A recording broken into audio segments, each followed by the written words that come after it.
नमस्कार, फिर पैसा बोलता है में आपका स्वागत है। मैं आनंद श्रीनिवासन। आज मेरे साथ मेरे दोस्त हैं विष्णु। अंग्रेजी में सवाल पूछेंगे, मैं हिंदी में जवाब दूंगा। Sir, what's happening in IndusInd Bank, sir? Every day a news comes, and every day it makes us so fearful whether to invest or not, whether to consider it or not.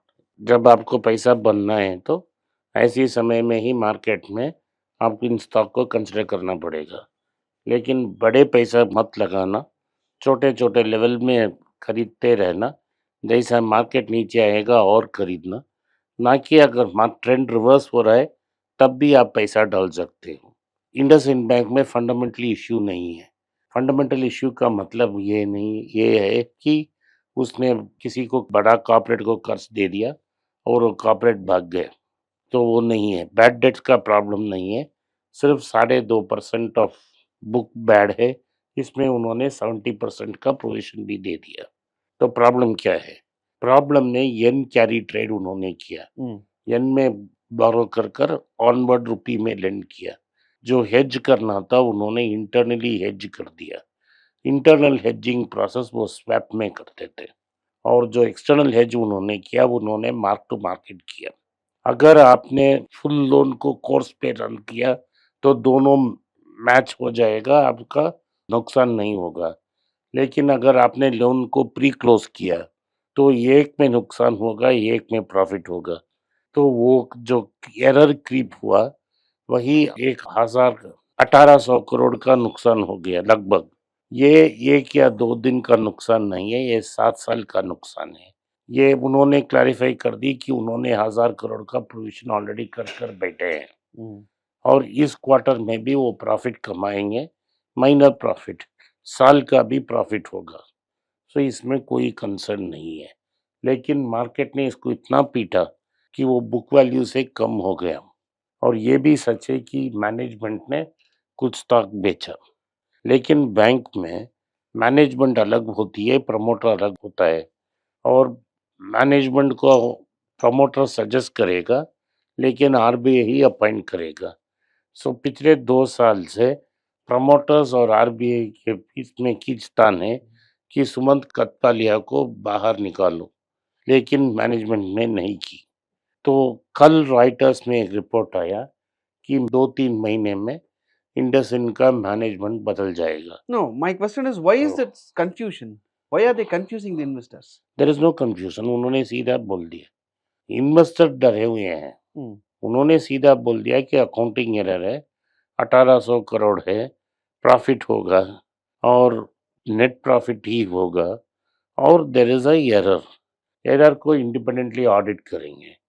और reserve bank ने आके बता दिया bank is well capitalised, nothing to worry. Promoter ने बोल दिया कि मैं और पैसा डालने के लिए तैयार हूँ। तो इन्वेस्टर को डरने में क्या है इसमें? तो अगर आपको खरीदना है तो खरीदो, नहीं खरीदना है जो छोड़ दो। लेकिन ये यस बैंक जैसा नहीं है। यस बैंक और इंडसइंड बैंक में 2 क्रूशियल डिफरेंस है। ये एक, यस बैंक में प्रमोटर मैनेजमेंट सेम था, प्रमोटर ही मैनेजमेंट था, मैनेजमेंट ही प्रमोटर था।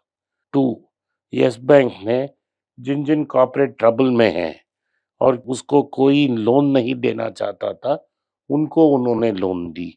जैसे रिलायंस, धीरूभाई अंबानी, दीवान हाउसिंग फाइनेंस, दीवान कंस्ट्रक्शंस, इन सबको लोन दी थी।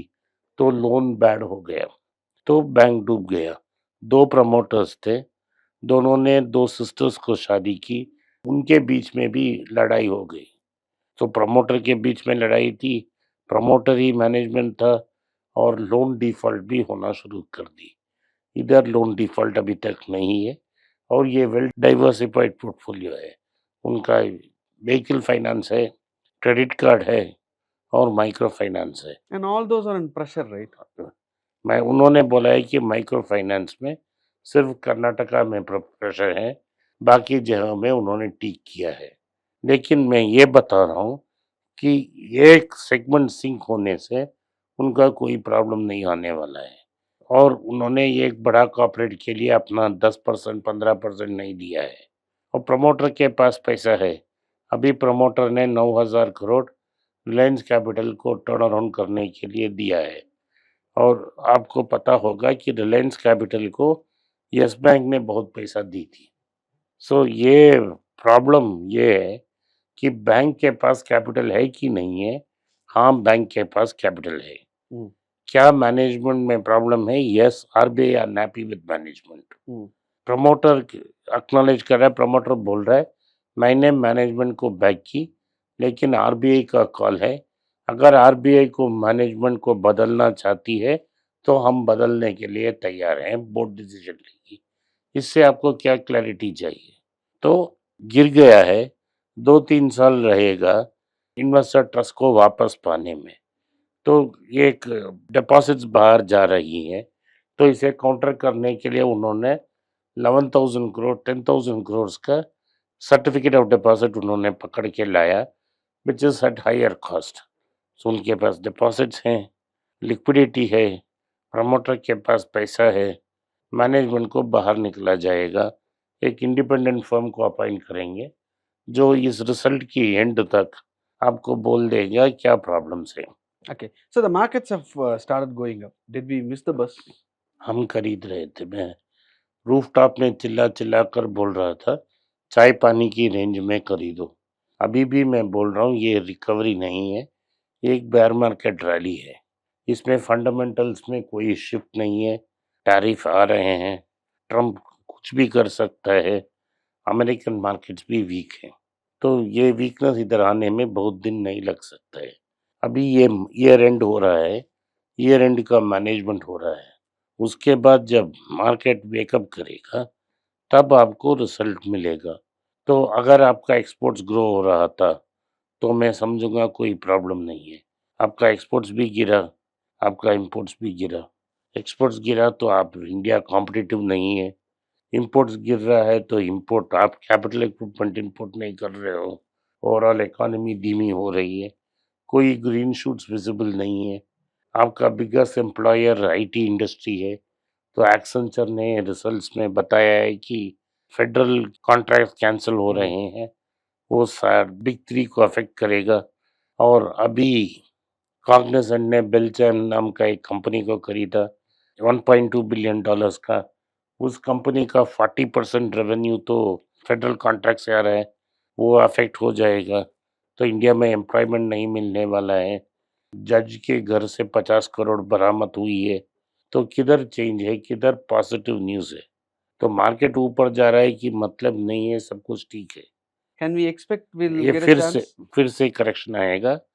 अगर पिछले बार आपने डर के मारे मिस कर को कर भाई चांस को खो दिया तो टू लेट नहीं है, फोमो में मत आइए, फिर से मौका डेफिनेटली मिलेगा। On April 2nd, Trump is going to announce what the tariff is on India. बस ये एक दिन 2 दिन में प्रॉब्लम सॉल्व नहीं होगा।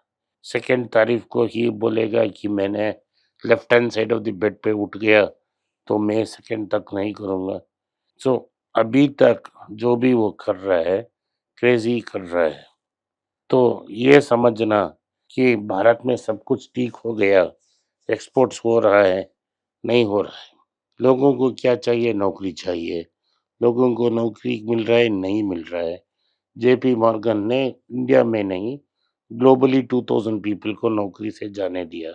अमेज़न ने all over the world 14,000 people को जाने दिया। जो लो लेवल प्रोग्रामिंग है वो आर्टिफिशियल इंटेलिजेंस ही कर देगी, तो नौकरी किधर से आएगा भाई? Okay. Sir, regarding that IndusInd Banks pledges their share.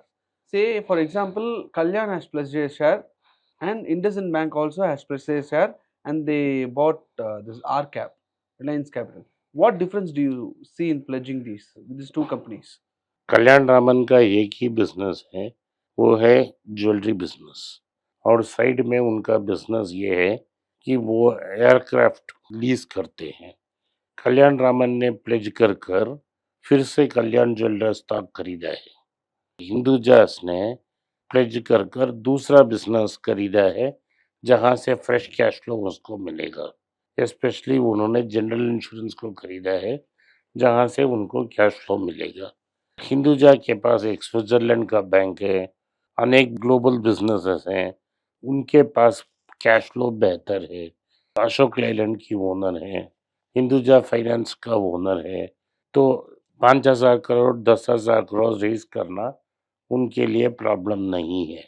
ये काम वो कर रहे हैं कि वो लिवरेज बायआउट कर रहे हैं। लिवरेज बायआउट के मतलब वो 100 रुपया की एक कंपनी को खरीद रहे हैं। अगर रिलायंस कैप को 100 रुपया खरीद रहे हैं तो 20 रुपया खुद लगा रहे हैं, 80 रुपया बाहर से कर्ज ले रहे हैं और जो रिलायंस कैपिटल को टर्न अराउंड करेंगे, एसेट को स्ट्रिप करेंगे और जो स्ट्रिप करके कैश फ्लो आएगा उससे वो 80% लोन को ख़त्म कर देंगे। सो 100 रुपया का एसेट उनको 20 रुपया में मिल गया। यही गेम वो खेल रहे हैं। सारी लिवरेज बायआउट से यही खेल है। अगर इस खेल में रिलायंस कैप को उन्होंने टर्न अराउंड कर दी, उन्होंने पहले अशोक लेलैंड को टर्न अराउंड किया, गल्फ ऑयल को टर्न अराउंड किया, इंडसइंड बैंक को चलाया, तो इसमें शायद वो जीत जाएंगे। कंपनी आर कैप का वैल्यूएशन 20 या 20,000 25 करोड़ का होगा। अराउंड 20,000. 20,000 करोड़ उन्होंने 9,000 में खरीद ली। उस 9,000 में सिर्फ 2,000 करोड़ उनका खुद का पैसा है, तो गुड डील है ना। Okay sir. आज के लिए इतना ही। आपने इस पॉडकास्ट को सुना, इसके लिए मैं आपका आभारी हूँ। हो सके तो वीडियो को लाइक कीजिए, चैनल को सब्सक्राइब कीजिए और बेल नोटिफिकेशन दबाएं। इस वीडियो को अपने दोस्त और रिश्तेदार के पास भेजें और उनको देखने की आग्रह करें। नमस्कार, धन्यवाद, जय हिंद।